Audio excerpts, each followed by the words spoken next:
Welcome back to Pastry Maestra. I'm Teresa and today I'm making buttercream.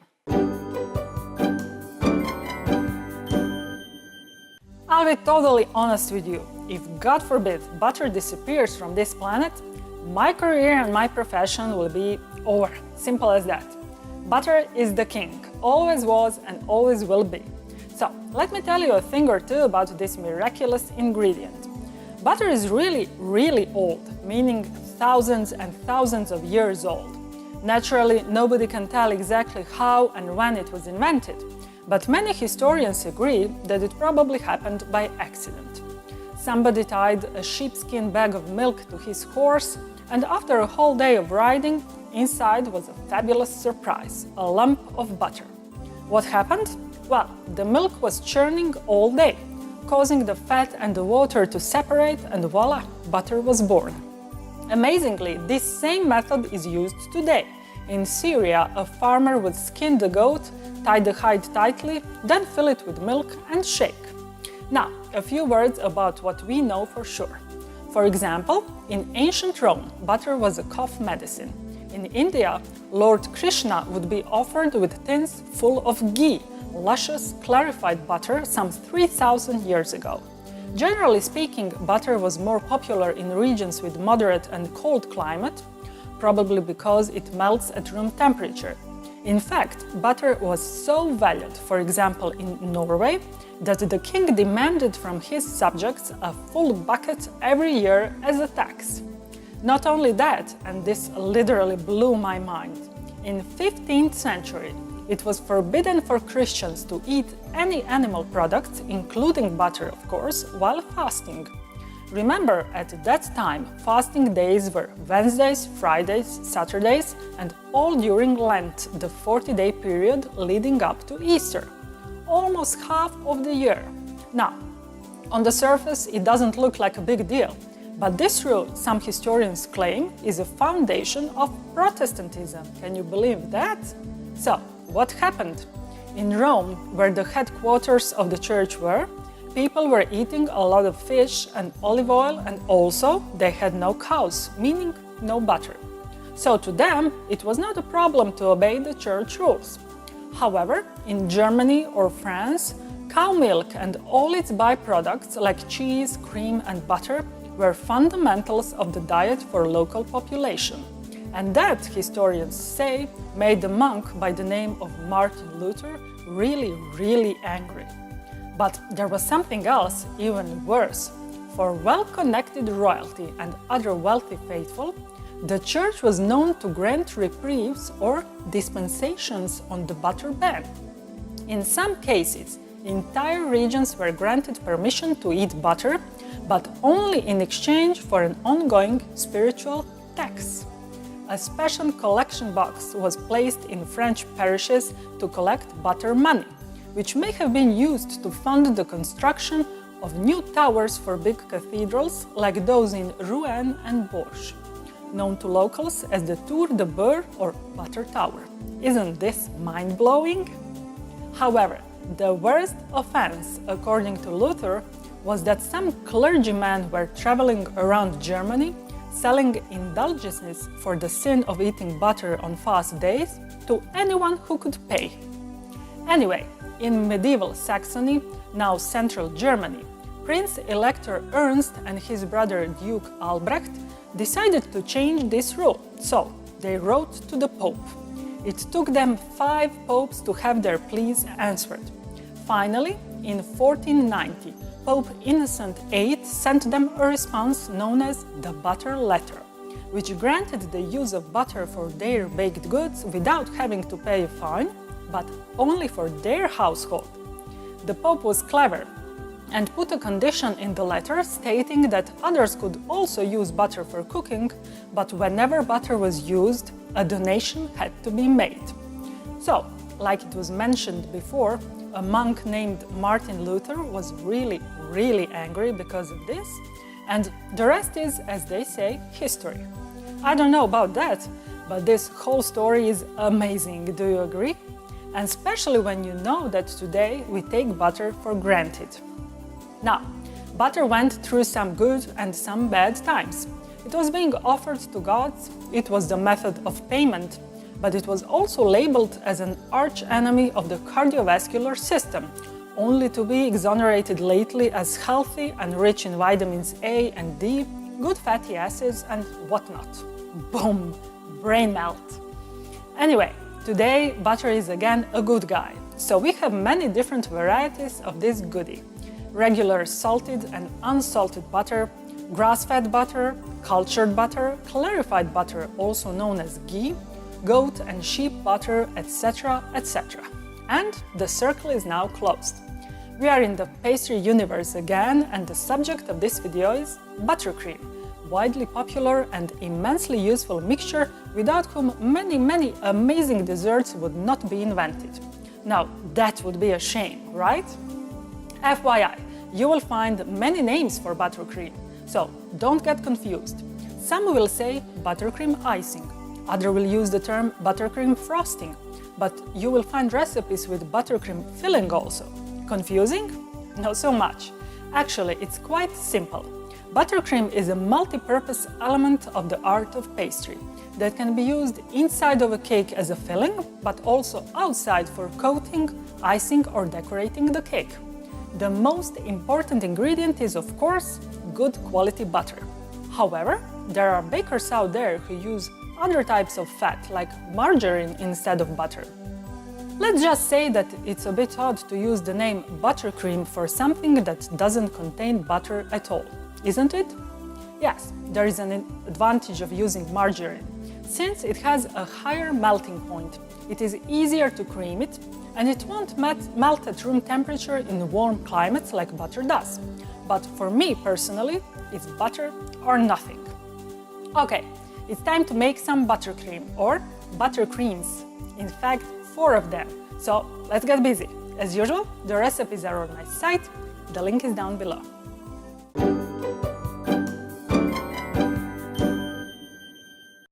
The first thing I'm gonna do is make American or simple buttercream. I'm gonna put my room temperature butter into a bowl of a stand mixer fitted with paddle attachment and start mixing until creamed. Now I'm gonna add half the amount of powdered sugar and mix on low speed until the sugar is incorporated.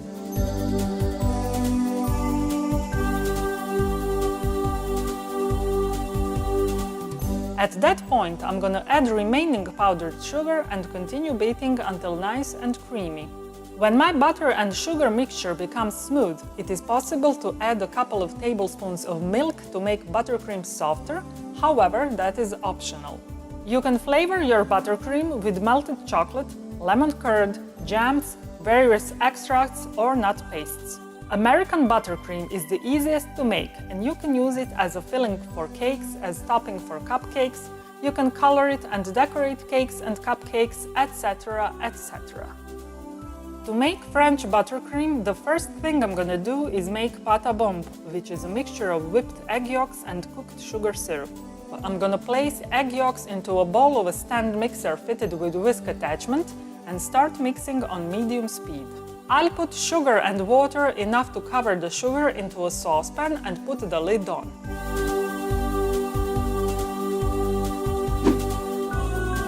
Once my syrup boils, the steam will wash down sugar crystals from the sides of the pan and I'm gonna remove the lid. I'm gonna insert the probe of my digital candy thermometer into the syrup and continue cooking until it reaches 118 degrees centigrade, which is 244 degrees Fahrenheit. At that point, I'm gonna pour it carefully without turning off my mixer into whipped egg yolks. It is important to pour the syrup between the whisk and the side of the mixing bowl. Be very careful. If you pour the syrup directly on the whisk while it's working, that could splatter your hands or face with hot sugar syrup and you could get serious burns. Once all the syrup is in, I'm gonna continue whisking pâte à bombe until it cools down. My pâte à bombe is cooled and now I'm gonna start adding softened butter gradually until everything is incorporated. At this point, you can add flavorings such as melted chocolate, vanilla, lemon curd, various jams, extracts, and nut pastes. You can use French buttercream as a filling in a cake, to top your cupcakes, even for decorating, but keep in mind that this type of buttercream is yellow because it contains egg yolks. However, you can color it like any other buttercream. To make Italian meringue, I'm gonna place sugar and some water into a saucepan and put a lid on. I have already put egg whites into a bowl of a stand mixer fitted with whisk attachment, but I won't start whisking just yet. When my syrup boils, the steam will wash down the sugar crystals from the sides of my pan, and I'm gonna remove the lid. At that point, I'm gonna insert the probe of my digital candy thermometer into the syrup and continue cooking on medium heat. All about cooking sugar syrup you can learn from my post. The link is in the description below. When my syrup reaches 113 degrees centigrade, which is 235 degrees Fahrenheit, I'm gonna start whisking my egg whites on medium speed. When the syrup reaches 118 degrees centigrade, which is 244 degrees Fahrenheit, I'm gonna pour it into foamed egg whites carefully without turning off my mixer. It is important to pour the syrup between the whisk and the side of the bowl. Be very careful. If you pour the syrup on the whisk while it's working, that could splatter your hands or face with hot sugar syrup and you could get serious burns. Once all the syrup is inside, I'm gonna continue whisking Italian meringue until it cools down. When Italian meringue cools down, it is ready to be used. My Italian meringue is cooled and now I'm gonna start adding softened butter. I'm gonna add butter gradually and beat until my buttercream becomes smooth and creamy. At this point, you can add melted chocolate, vanilla powder, various jams, lemon curd, coffee extract, hazelnut paste, and so on. You can use Italian meringue buttercream as a filling for cakes, as a topping for cupcakes, or you can decorate the cake with it. To make Swiss meringue, I'm gonna combine egg whites and sugar in a bowl, and I'm gonna put everything on bain-marie, which is a French term for double boiler, or a pan filled with simmering water. Simmering water will heat the mixture gradually, and whisking or stirring it while heating will help to keep the temperature inside of the bowl uniform. At this stage, I'm gonna insert the probe of my digital candy thermometer into the egg white and sugar mixture. If you don't have a thermometer, I would recommend buying one.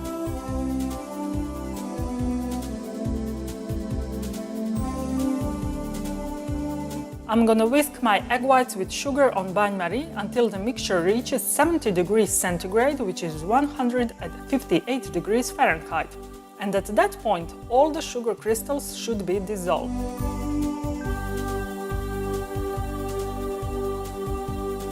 I'm gonna check if my sugar is dissolved by rubbing some of the mixture between my fingers.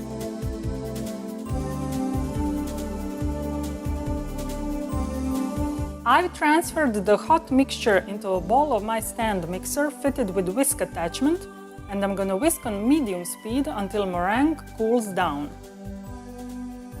My Swiss meringue is cooled, and now I'm gonna start adding softened butter gradually. If I forgot to take my butter out of the fridge, I'll start adding it to meringue while it's still lukewarm. If my butter is very soft, I'll wait until meringue is completely cold before I start adding it. And voila! My Swiss meringue buttercream is smooth and creamy, and that means it is done. At this point, you can add flavorings to buttercream such as melted chocolate, pistachio paste, various jams, curds, and extracts. Swiss meringue buttercream can be used as a filling in cakes, as a topping for cakes, cupcakes, and so on.